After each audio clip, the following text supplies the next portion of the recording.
Et avant toute chose, bien sûr, bonjour Virginie Carton. Bonjour Adrien, Merci d'avoir répondu à notre invitation. Je le disais, c'est moi. deuxième roman pour vous. Le premier s'appelait Des amours dérisoires. Le second, donc La blancheur qu'on croyait éternelle.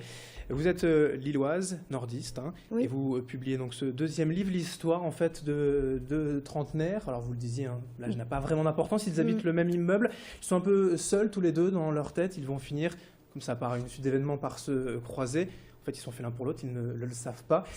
Pour revenir quand même sur le titre, La blancheur qu'on croyait éternelle, les plus mélomanes, ça va faire un petit écho, ce sont des paroles d'Alain Souchon, hein, l'amour à la machine. Ça, c'est voulu, c'est vraiment affiché. La référence musicale, c'est voulu, mais en même temps, le titre est venu après le roman.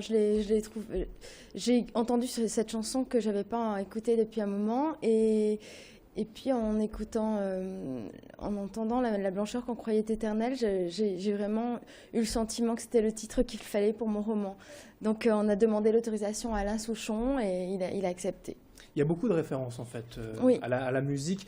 C'est ça un petit peu la petite particularité, l'originalité vraiment en fait. Vous avez piqué entre guillemets quelques références, des paragraphes de chansons, de couplets pour les mettre directement dans le roman. C'était quoi le but ? Non, ça s'est pas passé comme ça. Moi, j'ai écrit mon histoire et en fait, au fil de l'écriture, dans un dialogue ou dans une situation, ça me rappelait une chanson. Et donc, je me suis amusée à forcer le trait et à utiliser les mots exacts de cette chanson à laquelle je pensais.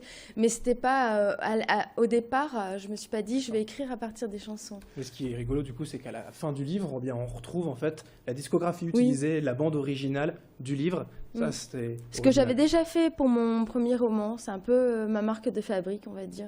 Alors, le premier roman, d'ailleurs, puisque vous en parlez, Des amours dérisoires, il a très bien marché. Il a été traduit en allemand, en espagnol. Ce premier cartonne déjà au niveau des... Ce deuxième, déjà, cartonne au niveau des critiques. Ça fait 2 semaines qu'il est sorti. Et vraiment, ça se passe bien. Ça se passe bien. Ouais. J'ai beaucoup de chance, oui, c'est vrai. C'est vrai, ça se passe très bien. J'ai un bon accueil. Il y a beaucoup de blogueurs sur Internet qui l'ont porté même avant sa sortie. Et puis voilà, la presse commence à suivre aussi, c'est bien. C'est une histoire, j'allais dire, un peu cocon. Il y en a sur ces blogs qui parlent d'un roman doudou, d'une histoire bienveillante dans l'écriture. Ça aussi, c'est voulu comme ça d'envelopper un peu le lecteur et puis de le réconforter. C'est un compliment quand on me dit ça, que c'est un roman bienveillant, qui fait du bien, parce que effectivement, je trouve qu'on manque cruellement de tendresse et de douceur dans nos vies d'aujourd'hui, et donc j'avais envie de faire passer ce message-là, de ce manque de tendresse.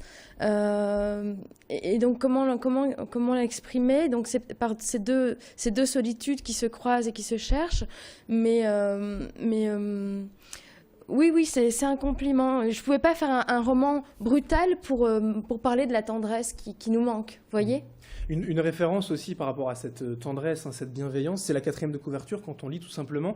Ça peut faire écho à certains, d'ailleurs des blogueurs le disent, à la narration en fait, bienveillante d'Amélie Poulain par exemple. Ah oui, j'ai vu que, écoutez, que c'est un super compliment, quoi. C'est génial si on pense ça de mon livre. Bon, c'est une histoire d'amour, bien évidemment. Et ça aussi, voilà, c'était le thème affiché, voulu dès le départ, une histoire d'amour, et en lien justement avec ces personnages solitaires plutôt. Oui, je voulais parler de ça, de ce manque voilà, je voulais 2 personnages sentimentaux perdus dans un monde qui ne l'est plus. Et donc, je voulais... Puis j'ai essayé aussi de mettre dans ce livre tout ce qui me manque aujourd'hui et ce que j'ai connu dans ma jeunesse, parce que je suis née en 1972 et donc j'ai connu un monde sans Internet, sans portable, où on faisait la queue aux cabines téléphoniques, voilà. Et où les jeunes en fait se découvraient l'heure de boom, vous en parlez par exemple. Oui. Voilà, dans le livre il y a aussi un petit charme désuet, comme ça une certaine nostalgie. Oui, c'est nostalgique. C'est vrai que c'est nostalgique. Je l'assume parfaitement. C'est nostalgique, mais pas réactionnaire. C'est-à-dire, le propos n'est pas de dire c'était mieux avant. Le propos, c'est de dire pourquoi mettre à la poubelle tout ce qu'on a aimé alors que ça nous manque. Vous voyez ? C'est différent.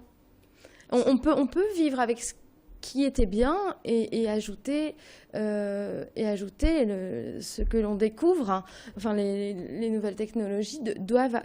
je trouve qu'avant, les cultures se superposaient les unes aux autres, s'ajoutaient les unes aux autres, et aujourd'hui, les nouveautés ont tendance à chasser les nouveautés d'hier. Vous voyez, tout se remplace très vite, et je trouve que ça va un peu trop vite et qu'on met à la poubelle des choses qui finalement nous manquent et nous rendaient heureux, et qu'on n'arrive pas à remplacer. Et donc, dans ce roman, La blancheur qu'on croyait éternelle, on s'arrête, voilà, à un moment, pour cette belle histoire d'amour. Pour finir rapidement, Virginie Carton, peut-être d'autres projets, l'ambition, pour plus tard, pour préciser quand même, hein, pour vous présenter aussi, vous êtes ancienne journaliste, maintenant c'est du plein temps pour les romans. Il y a d'autres projets déjà prévus? Écrire, hein.